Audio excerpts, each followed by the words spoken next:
licenciado Marco Antonio Villeda Sandoval, bienvenido. Gracias, mi amor. Al seno de esta comisión. Vamos a principiar con su entrevista. Mire, está previsto 20 minutos de duración,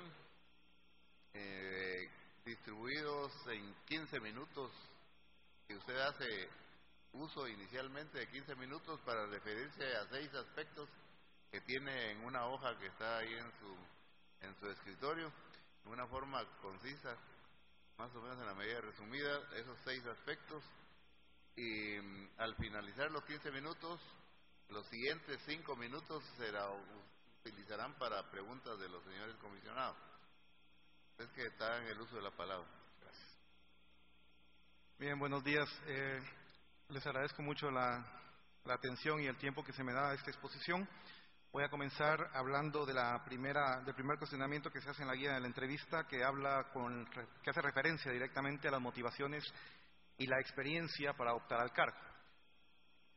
Básicamente, la motivación que yo tengo para optar al cargo de fiscal general ha sido la misma motivación que tuve en su momento para ejercer la judicatura y para dedicar toda mi vida a la administración de justicia. De esa cuenta tengo 24 años de trabajar en el organismo judicial, de las cuales tengo 18 años de ser juez. Y la motivación, creo yo, para optar al cargo de fiscal general ha sido exactamente la misma: aportar mi grano de arena, mi experiencia y mis conocimientos para crear un mejor sistema de administración de justicia, dentro del cual, por supuesto, el Ministerio Público es un pilar fundamental para el ejercicio de la acción penal, que conlleva directamente una aplicación de una correcta justicia, pronta y cumplida como tal. Y en consecuencia, básicamente, como repito, esa ha sido mi motivación. Yo siempre, con mis alumnos de las universidades en las que imparto cátedra, he manifestado que uno tiene que involucrarse en los procesos de cambio dentro de nuestra sociedad y dentro de nuestras instituciones, si de alguna manera queremos un mejor país, ya sea para nuestros hijos, para nuestros nietos y para todas las personas que conviven con nosotros en términos generales. En ese aspecto, yo creo que uno no puede ser un actor pasivo dentro de esta sociedad. Uno tiene que buscar la manera de involucrarse, de generar cambios, porque uno no puede desde la llanura simplemente dedicarse a criticar el sistema, a buscar los bemoles que tiene la administración de justicia y de alguna manera hacer ver solo las cosas malas que suceden dentro de la administración de justicia, si uno directamente no se involucra y no toma la responsabilidad directa de asumir el riesgo, las consecuencias que conlleva el involucramiento en las instituciones y buscar promover un cambio a partir de la participación que uno pueda tener dentro de estos modelos de administración de justicia. En ese sentido, con respecto a la experiencia que poseo para optar al cargo, pues bueno, yo he sido una persona que he dedicado toda mi vida, vamos a decirlo, mi vida profesional, al tema de administración de justicia. Mi casa como tal ha sido mi hogar, digamos, laboral ha sido el organismo judicial durante 24 años. De esos 24 años, como les comentaba anteriormente, tengo 18 años de ser juez y de alguna manera he estado en un sector de la administración de justicia que me ha permitido de alguna forma tener una visión general de cómo funciona el sistema de justicia en Guatemala. Y específicamente cómo funciona la institución del Ministerio Público, cuáles son las debilidades que posee la institución, así que también como cuáles son las virtudes que posee, que por supuesto que las posee. Así como hay fiscales muy eficientes al momento de realizar su trabajo, pues hay fiscales que de alguna manera carecen de la preparación y de la voluntad, así como de la mística para realizar la labor. Eso obviamente lo he percibido desde la función de juez y eso me ha permitido de alguna forma detectar cuáles son las falencias que hay en la institución, cuáles son las falencias que hay en las investigaciones que al final determinan una eficiente o no persecución penal dentro del sistema de administración de justicia. De alguna manera nosotros tenemos que entender de que el sistema de justicia es una especie de sistema inmunológico de la democracia. Y como todo sistema inmunológico, si el sistema de justicia no funciona, el sistema democrático va a colapsar como tal.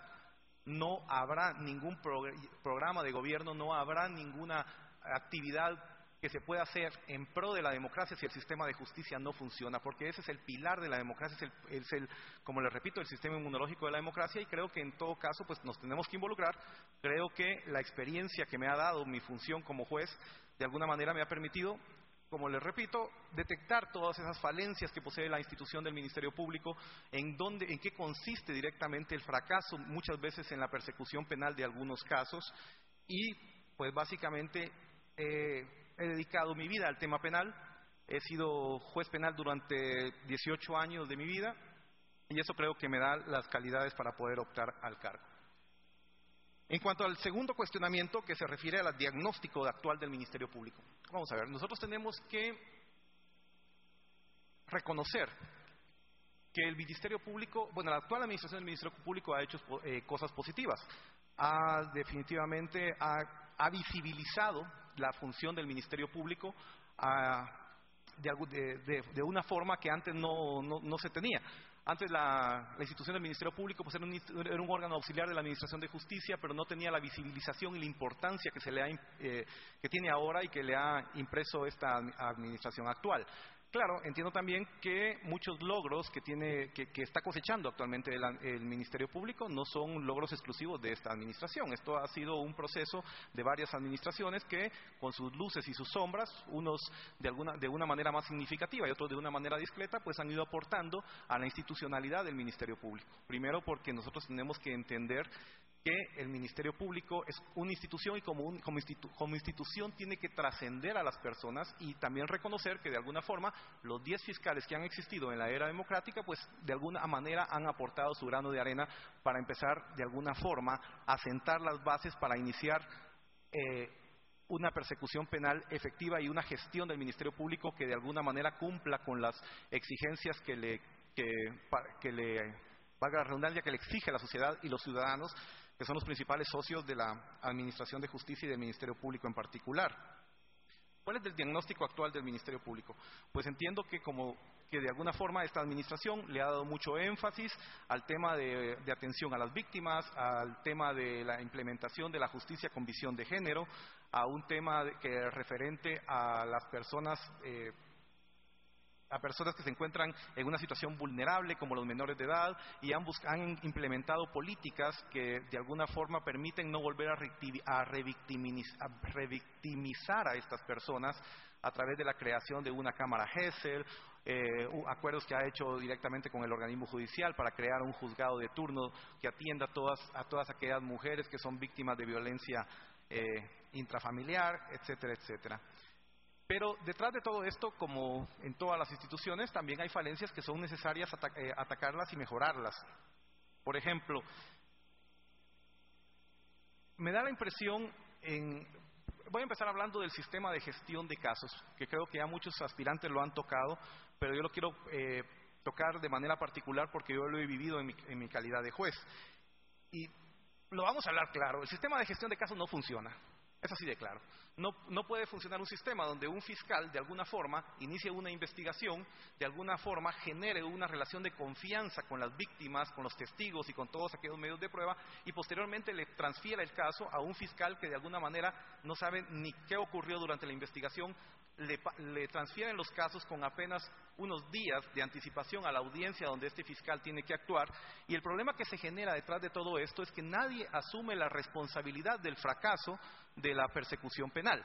Mientras que el fiscal que investiga, lo que dice es, bueno, yo ya investigué, ya hice mi acusación, ya llegué a una conclusión y ahora te paso el caso a vos para que vos lo sigas litigando. El que recibe el caso muchas veces lo que dice es, bueno, me parece que la investigación no ha estado bien hecha, no tuve un contacto directo con los órganos de prueba y por lo tanto, y esto me lo han dado con una premura de tiempo increíble que no me permite hacer un litigio correcto ante un juez.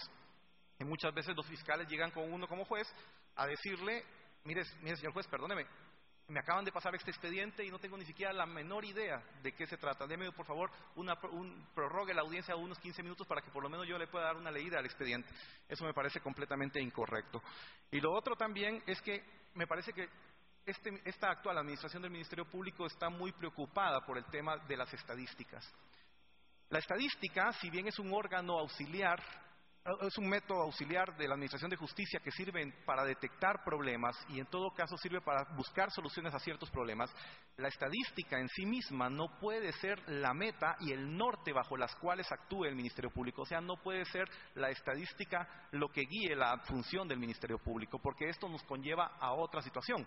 Los fiscales actualmente tienen una cuota específica de acusaciones. Los fiscales tienen que llegar a un número específico de acusaciones dentro de su desempeño. Y esto de alguna manera afecta completamente la objetividad que tiene que ser propia de la actuación del Ministerio Público. Yo tuve muchas conversaciones con fiscales donde les decía, mire señor fiscal, ¿usted por qué me trae esta acusación? ¿Por qué usted me trae una acusación que no tiene ningún fundamento? Y me decía, perdóneme, yo tengo que llegar a un número de cuotas establecido porque si no tengo repercusiones en el desempeño de mi labor. Esto me parece completamente... no me parece correcto, me parece que de alguna forma riñe con la objetividad que tiene que tener el Ministerio Público. A partir de ahí también, entonces, entiendo que no puede ser la estadística lo que guíe la función del Ministerio Público. Tenemos otros problemas también. Tenemos un problema relacionado con el hecho de que tenemos una ley contra la delincuencia organizada que está en vigencia desde el año 2006 y que tiene 3 métodos especiales de investigación que a la fecha no se han puesto en práctica, sino solamente el método especial de investigación que se refiere a las interceptaciones telefónicas. Este método especial de investigación, que se echó a andar en mayo del 2009, si no me falla la memoria, es el único método que al día de hoy se ha echado a andar y queda pendiente de implementar tanto el método especial de investigación que se refiere a las entregas vigiladas y a los agentes encubiertos. Y estas son cuestiones que nosotros tenemos que implementar. De alguna forma también se tiene que ponerle especial atención a las fiscalías del interior de la República porque trabajan en unas condiciones que, por decirlo de alguna manera, porque yo trabajé con ellos en el interior, en unas condiciones de heroicidad sería la palabra, o sea, realizan una labor titánica los fiscales con los pocos insumos que tienen, con la poca preparación con la que cuentan y muchas veces sacan adelante la labor con mucha mística, con mucha motivación, con mucho deseo de querer hacer las cosas, pero hay que ponerle atención a esas fiscalías especiales. También entiendo que en todo caso hay que de alguna manera poner mucha atención también a los procesos de selección de las personas que van a realizar o que van a iniciar la carrera fiscal. Una atención que entiendo que actualmente no se le está poniendo mucho interés, porque actualmente, por ejemplo, y en ese sentido hay que redireccionar las capacidades de UNICAP, que es la unidad de capacitación del Ministerio Público, porque hay que buscar mayores controles y hay que elevar el perfil de las personas que van a ingresar a la carrera fiscal y darles asimismo una mejor inducción, porque nosotros no podemos pretender creer que una persona por el simple hecho que es abogado ya automáticamente puede ser un fiscal. Eso en el organismo judicial se entendió hace muchos años. Nosotros en el organismo judicial asumíamos que una persona que tenía el título de abogado automáticamente podía ser un buen juez. La experiencia nos demostró que esto no era así y a partir de ahí se implementó el curso para jueces de paz y jueces de primera instancia que duran un aproximado de 6 meses en la Escuela de Estudios Judiciales. De igual manera nosotros no podemos pretender creer que una persona por el simple hecho de poseer el título de abogado y notario automáticamente va a ser un buen fiscal. Y hoy por hoy la inducción de las personas que quieren acceder al sistema, a la carrera fiscal, pues básicamente tiene una inducción que dura 3 días. 3 días y al 4.º día esta persona puede estar o procesando una escena del crimen o ante un juez disertando o litigando algún caso en concreto. Esta situación tiene que cambiar. Obviamente nosotros tenemos que tener un mejor nivel de inducción que dure como mínimo 3 meses para que esta persona pueda entrar con todas las capacidades del caso a ejercer la labor de fiscal. Y asimismo también hay que buscar una capacitación general de todas las personas que componen el Ministerio Público, que son un aproximado de 4.000 personas, y que ustedes me dirán, bueno, esto va a necesitar de mucho dinero y de mucho tiempo. Pues sí, va a necesitar de mucho dinero y de mucho tiempo. Porque nosotros realmente si no invertimos el suficiente dinero para capacitar a esas personas, para dotarlas de los insumos necesarios para que realicen las investigaciones, pues la situación va a seguir exactamente igual como está ahora. Porque el problema ahora es el problema que siempre ha existido, es un problema de investigación. Y si bien el Ministerio Público actualmente tiene un problema de cobertura a nivel nacional, no es con mayor cobertura, o mejor dicho, no es solo la cobertura la que va a solucionar todos los problemas del Ministerio Público.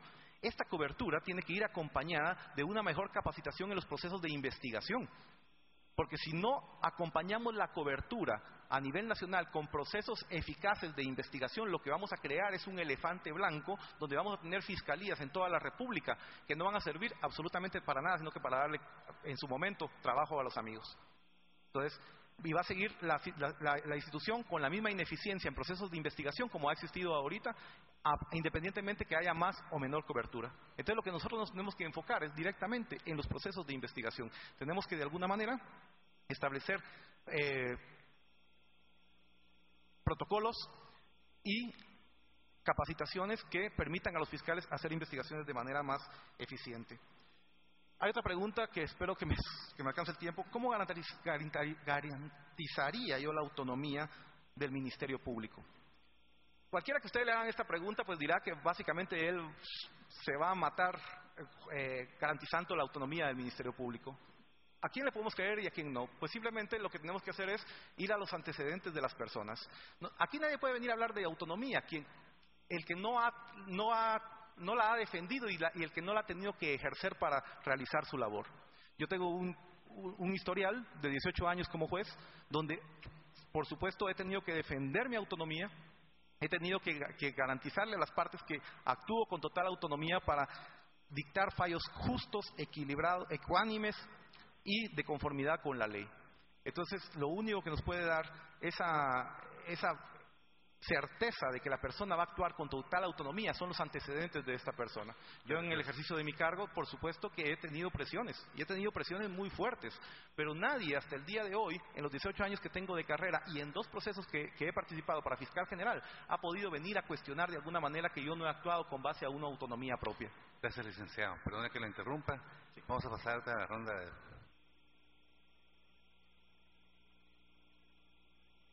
Gracias, señor presidente. Licenciado Vidal Sandoval, buenos días. No cabe duda que su posición de juez le da una visión muy especial sobre el Ministerio Público. Ha hecho usted una especie de foda del Ministerio Público, le ha marcado sus fortalezas, sus debilidades y sus oportunidades. Sin embargo, no ha abordado las amenazas. ¿Cuáles podrían ser las amenazas del Ministerio Público, licenciado Villeda? Sí, bueno, dentro de las amenazas que tiene el Ministerio Público precisamente están temas como las influencias de los grupos criminales que por supuesto entendemos de que de alguna manera se han logrado infiltrar no solo en el Ministerio Público, en todas las instituciones del Estado.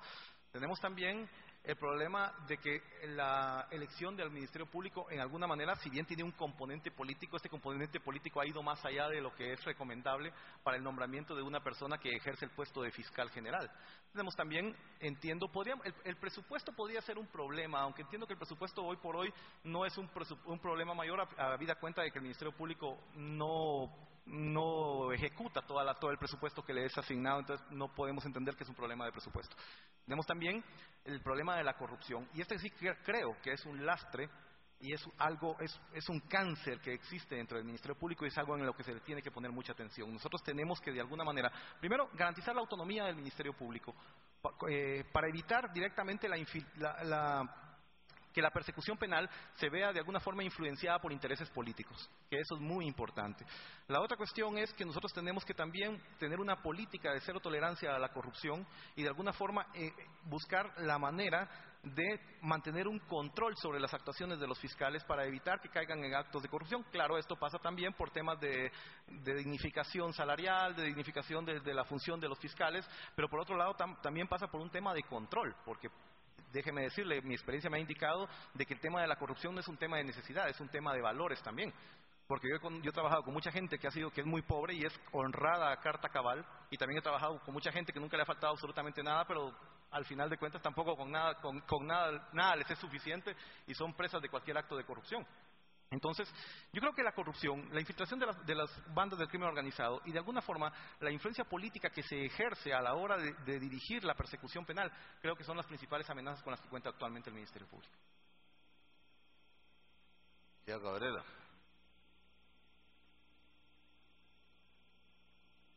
Muchas gracias, señor presidente. La pregunta va respecto a lo que usted indicaba. El Consejo del Ministerio Público es, para nosotros, pues, por lo menos en lo personal, considero que como está conformada es una institución importantísima dentro del Ministerio Público.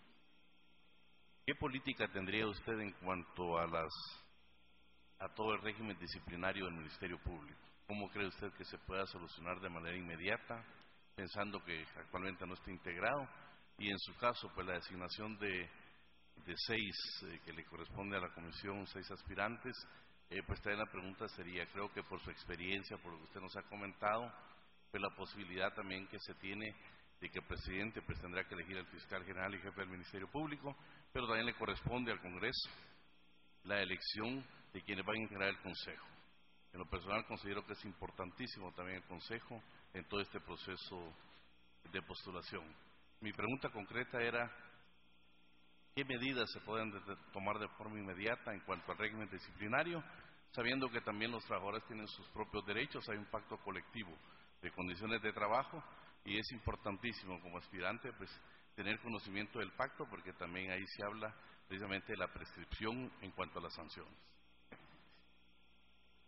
Lamentablemente el Consejo del Ministerio Público hasta el día de hoy está desintegrado y quiero pensar que el Congreso no ha hecho la elección correspondiente, porque me imagino que esperará que la comisión de postulación que está actualmente conformada de la lista de las 6 personas y que el presidente a su vez elija al fiscal general que deba dirigir la institución para posteriormente pasar a designar de una vez a las 3 personas que faltan que conformen el Ministerio Público, el Consejo del Ministerio Público, perdón.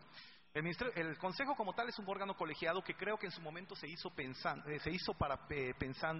en el hecho de evitar cualquier tipo de arbitrariedad que pudiera ejercer un fiscal general como tal, basado en aquello de que el poder corrompe y el poder absoluto corrompe absolutamente. Entonces entiendo de alguna manera de que lo que se quiso hacer fue que crear un órgano colegiado que de alguna manera también controlara que el fiscal general no actuara arbitrariamente en contra de los empleados que ejercieran una función. Yo creo que en principio, a partir de que el Consejo del Ministerio Público se haya conformado, que creo que será ahora en mayo, primero Dios, cuando ya ustedes hayan de alguna forma depurado la lista de las personas que van a participar y el presidente haya escogido a la persona que ha de dirigir al Ministerio Público, pues creo que tendrá que empezarse por evaluar y resolver todos aquellos casos de destitución que están pendientes de resolverse porque han sido apelados ante el Consejo del Ministerio Público, pero que estos no han sido resueltos porque el Consejo del Ministerio Público se ha mantenido desintegrado durante toda esta administración actual del Ministerio Público. Entonces creo que eso será lo primero y en todo caso pues tenemos que buscar o mejor dicho, entender cuál es la función del Consejo del Ministerio Público, y es precisamente evitar la arbitrariedad en la que pueda incurrir un fiscal general. Y por ahí lo único que queda es esperar que el Congreso de alguna manera integre el Consejo y a partir de ahí empezar a estudiar todos los casos que están pendientes de resolverse, que son casos que tienen que ver con destituciones de fiscales, pero que de alguna manera no se han resuelto por la misma, porque el Consejo no está integrado. Ahora, que hay en el Ministerio Público un pacto colectivo de trabajo, lo entiendo perfectamente. Ahora, yo no creo que haya ningún pacto colectivo de trabajo que ampare contra actos de corrupción, actos de negligencia administrativa, judicial o de otra índole que causa directamente una sanción que puede llevar incluso a la destitución de un empleado. Ahora, con el tema de las faltas o de las transgresiones que de alguna forma han prescrito, pues bueno, ahí sí que no podemos hacer absolutamente nada. El Ministerio Público tiene que dar ejemplo de respeto a la ley y por ahí, pues bueno, estas faltas no se podrán sancionar. Señor Cabrera.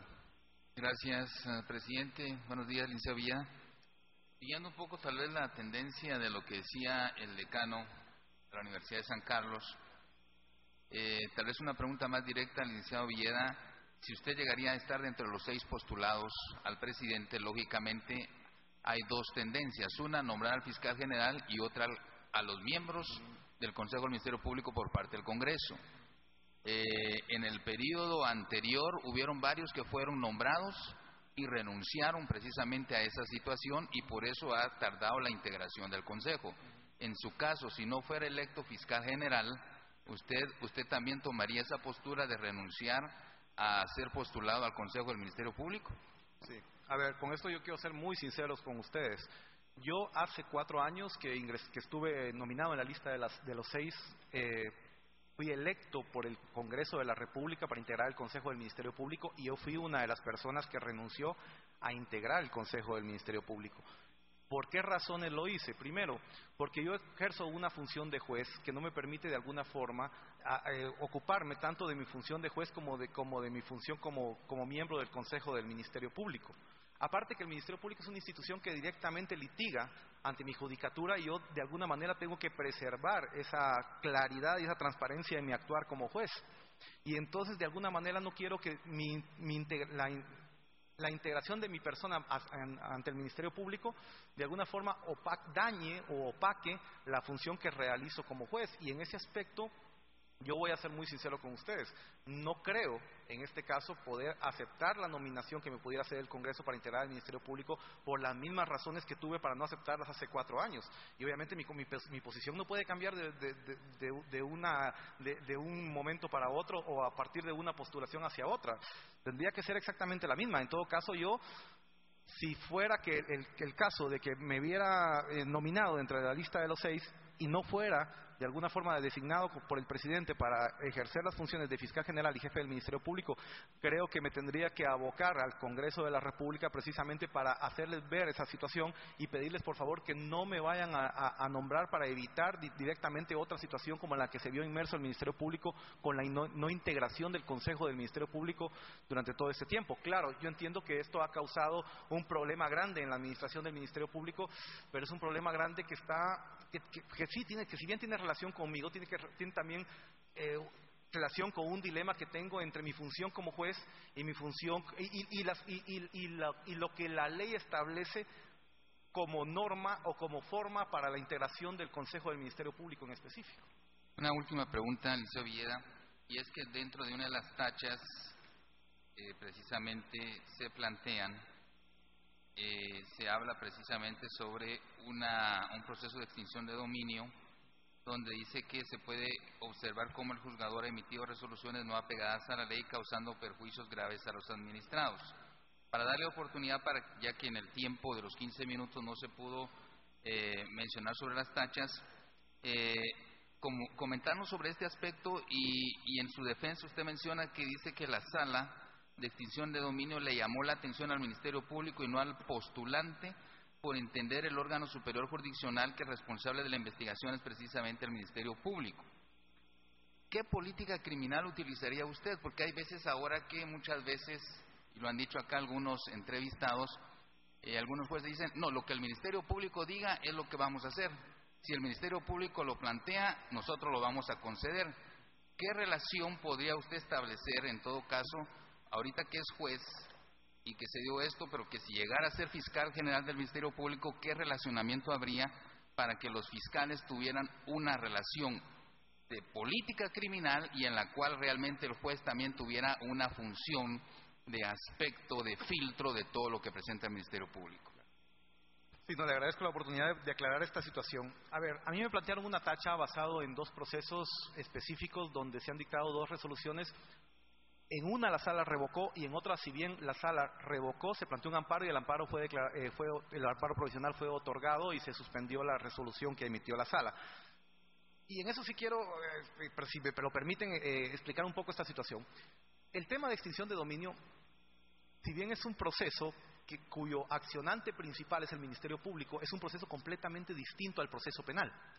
En este caso, por ejemplo, en el caso del proceso penal, el Ministerio Público actúa bajo el control de un juez que controla la investigación y que va autorizando al Ministerio Público la realización de ciertos actos que dentro de la investigación. En el tema de extinción de dominio no. En el tema de extinción de dominio el Ministerio Público actúa por su propia cuenta, realiza las investigaciones directamente y ya cuando tiene la investigación realizada y tiene establecido claramente el vínculo que existe entre una actividad ilícita y la obtención de un bien, pues plantea la acción de extinción de dominio. ¿Qué quiero decir con esto? Yo como juez de extinción de dominio no controlo la investigación que hace el Ministerio Público, ni tampoco puedo ordenar investigaciones que el Ministerio Público desea realizar.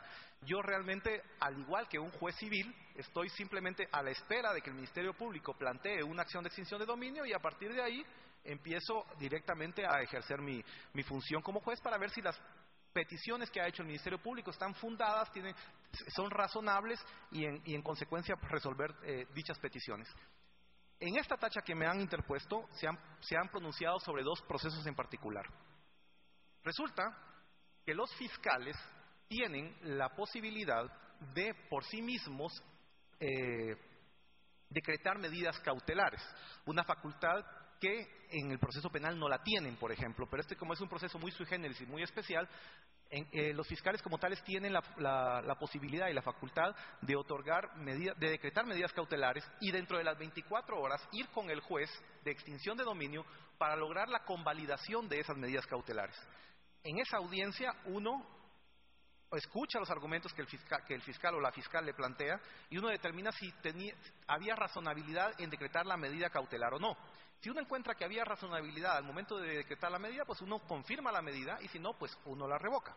En el primer caso, resulta de que había era un proceso de la señora Ana Sofía Castañeda de la Sirenita, en el cual se estaba haciendo una investigación porque la Fiscalía consideraba que muchos de los bienes que esta persona poseía eran producto de actividades relacionadas con el narcotráfico. Bueno, a partir de ahí, la fiscal que llevaba el caso, de alguna manera, me solicita la inmovilización de 26 bienes inmuebles que estaban a nombre de esta persona y a nombre de sociedades que estaban relacionadas con esta persona. Yo quiero que por favor no se dejen en ningún momento de tomar en cuenta que cuando hablamos de extinción de dominio estamos en una lucha contra bandas del crimen organizado muy sofisticadas que tienen inmensidad de recursos para poder tratar de alguna manera de desvincular al bien de la actividad ilícita de donde proceden y de poder esconder el bien a nombre de testaferros para evitar directamente que el juzgado o la fiscalía determine exactamente cuál es el origen de ese bien. Dentro de esta investigación, la fiscal encuentra que en una finca, que dentro de una finca a esta señora se le había vendido una fracción de esa finca. Pero en la escritura no se decía qué parte de la finca se le había vendido, qué fracción de la finca específicamente se le había vendido. Entonces la fiscal lo que me pide es una medida cautelar de inmovilización mientras se investiga exactamente cuál es la parte de la finca que de esta señora se le ha vendido, porque la escritura no la dice. La escritura en términos generales lo único que habla es que a esta señora se le hizo una compraventa de una parte de la finca sin especificar cuál. Y antes de que esta parte, esa fracción de terreno pase a nombre de un tercero, que haga difícil la investigación y la determinación del origen del bien, pues bueno, entendió que era necesario otorgar la medida cautelar y de alguna manera inmovilizar la finca mientras se hacía la investigación para determinar qué parte de la finca era la que se le había vendido a esta señora y de alguna manera establecer de dónde procedían los dineros con los cuales esta señora había comprado esa finca. En el ínterin resulta de que cuando nosotros mandamos los oficios al registro de la propiedad para inmovilizar esta finca ya la habían dividido en 42 lotes. Ya la habían desmembrado y cada lote tenía su dueño particular. Entonces, cuando el despacho llega al registro de la propiedad, lo que me manda a decir la registradora, mire, este despacho no lo puedo operar porque esta finca ya ha sido desmembrada en 42 lotes. Entonces el despacho o la inmovilización al final no puede tener efectos por esa situación y por lo tanto no se causa ningún agravio. Sin embargo, los dueños de la finca, los dueños originales de la finca, de alguna manera apelan y van a la sala a demostrar que la finca ahora ha sido desmembrada en 42 partes y tiene 42 dueños. Esa es una información que yo, por supuesto, al momento en que la fiscal a mí me solicita la medida cautelar, yo no la tengo, porque ustedes saben que las medidas cautelares se basan en un principio de unilateralidad y se hacen en inaudita parte. Yo lo único que tomo en cuenta es la información que me lleva la fiscal en ese momento. Y sobre la información que la fiscal me pone a la vista es sobre lo cual decido yo si otorgo la medida cautelar o no. Obviamente, cuando la sala ya tiene esa información y ve que la finca ya ha sido desmembrada en 42 fincas, y que una de esas fincas específicamente es la que le pertenece a la señora Ana Sofía Castañeda de Eras, pues bueno, revoca la decisión y de alguna forma sí le dice a la señora fiscal y le llama la atención y le dice, señora fiscal, usted por favor, antes de pedir una medida cautelar, tiene que investigar lo suficiente porque si no lo que va a hacer es hacer incurrir en error al juez que no tiene conocimiento de esta información que hoy por hoy nosotros tenemos conocimiento. Y esa es la primera tacha que de alguna forma se me hace ver. La otra es porque el Ministerio Público de alguna manera inicia una acción de extinción de dominio sobre unas lanchas y sobre unos motores de esas lanchas. Pero el problema es que el Ministerio Público en principio identifica mal los motores. Identifica mal los motores cosa que yo por supuesto que tampoco tengo nada que ver, porque yo en eso, el Ministerio Público me dice, estos son los motores, esta es la identificación de los motores, y pues en consecuencia sobre esa base, sobre esa información es que se inicia la acción de extinción de dominio. Se extinguen las lanchas, se extinguen los motores, pero cuando se quiere ejecutar esa sentencia y se le quieren donar esas lanchas al Ministerio de la Defensa, el Ministerio de la Defensa dice, no, nosotros no podemos ejecutar esa sentencia, no podemos incorporar a nuestro inventario esos motores porque los motores están mal identificados. Y cuando vemos, yo hablo con los fiscales y les digo, ¿qué fue lo que pasó aquí? Me dicen, no, es que identificamos mal los motores, no nos dimos cuenta que tenían unos números que no reparamos en ello. Entonces me dicen, bueno, lo que a mí me queda, entonces le digo a los fiscales, pues ¿qué vamos a hacer con esto? Porque esto no se puede quedar así. Entonces me dicen, vamos a iniciar una nueva acción de extinción de dominio sobre los motores únicamente. Cuando plantean la acción de extinción de dominio sobre los motores, mi posición es, si bien es cierto, estamos hablando técnicamente de otros motores, porque por supuesto que ahora tenían la identificación correcta, pues estamos hablando de los mismos hechos, estamos hablando de las mismas personas, y yo sobre esto ya emití una sentencia.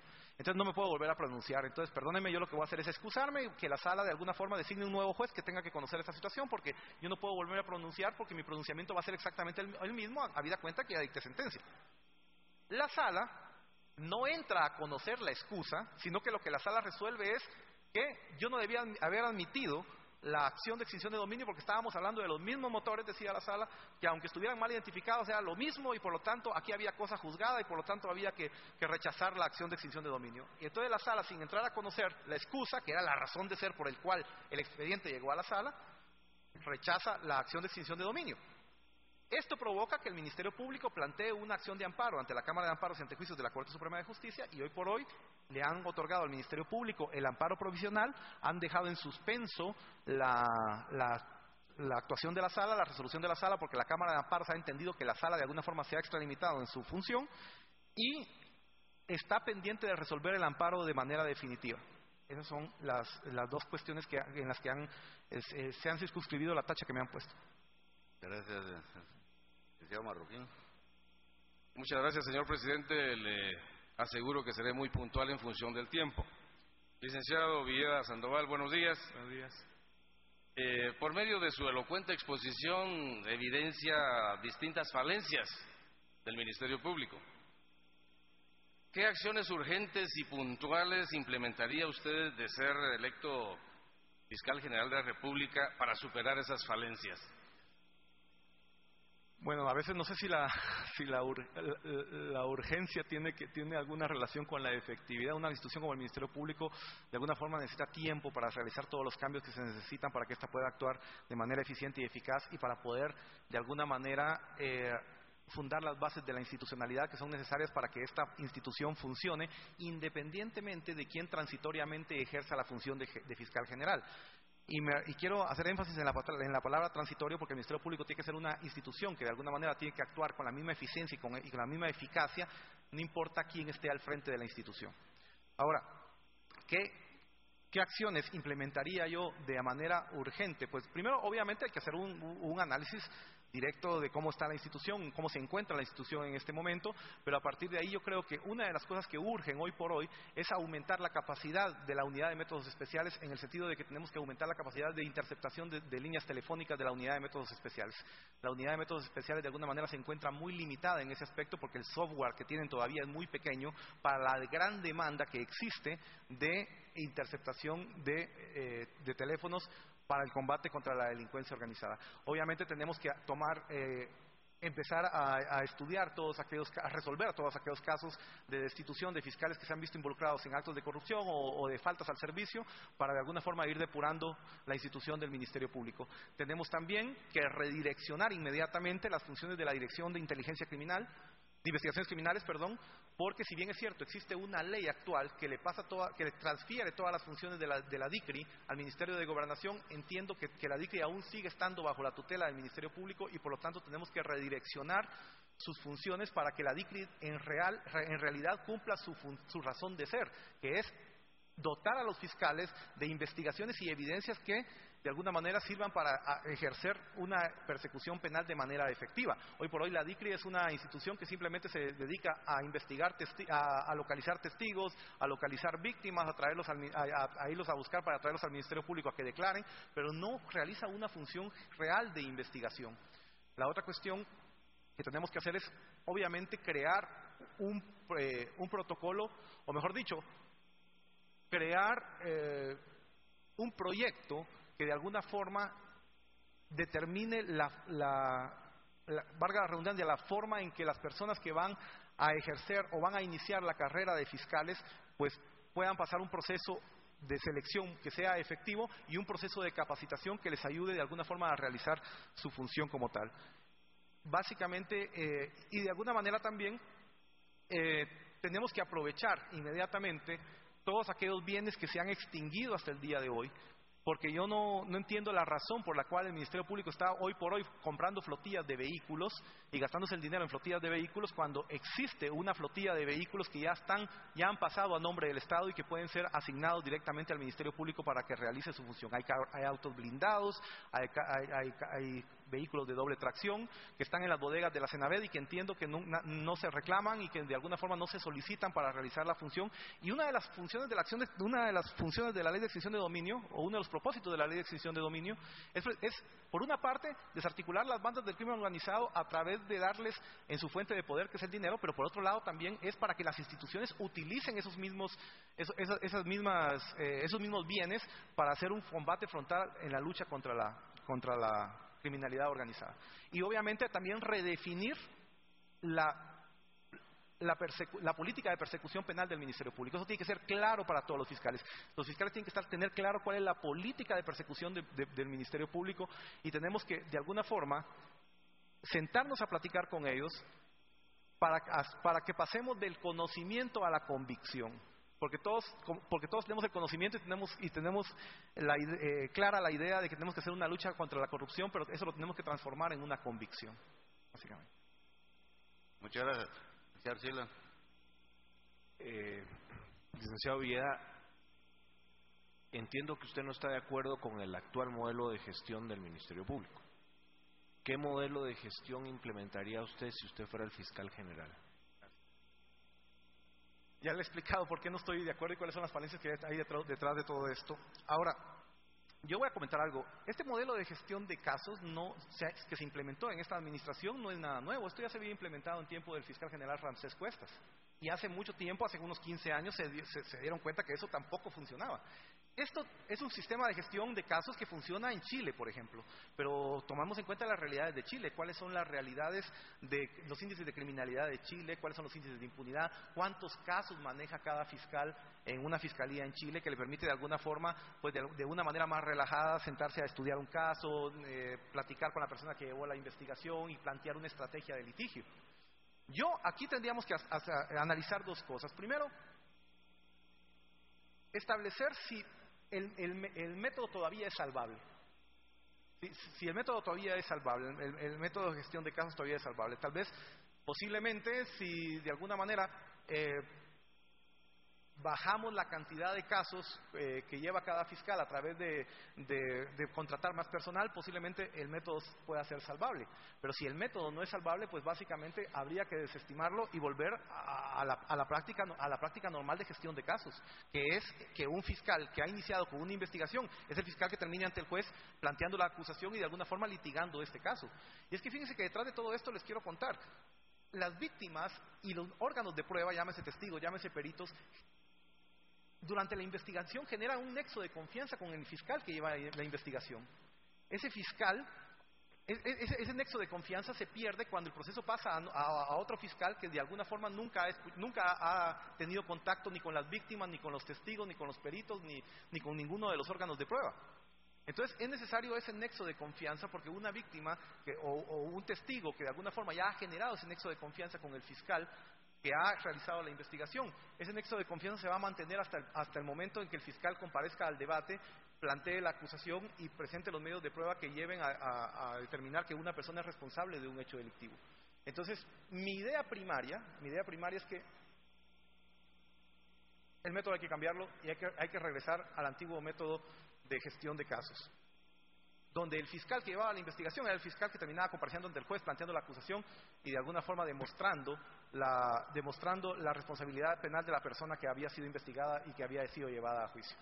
Pero por otro lado tampoco quisiera realmente echar por la basura todo el trabajo que se ha hecho durante estos 4 años y que quisiera por lo menos explorar la posibilidad de ver si el método todavía, bajo otras aristas, redireccionándolo de otra manera, todavía puede ser salvable y puede ser eficaz de alguna manera. Terminamos con su entrevista, licenciado Villegas Sandoval, entonces le agradecemos su asistencia. Les agradezco mucho el tiempo y igual que como lo dije hace 4 años, sé que les queda una tarea muy, muy dura por delante y solo le pido a Dios que los ilumine. Muchas gracias. Señor presidente,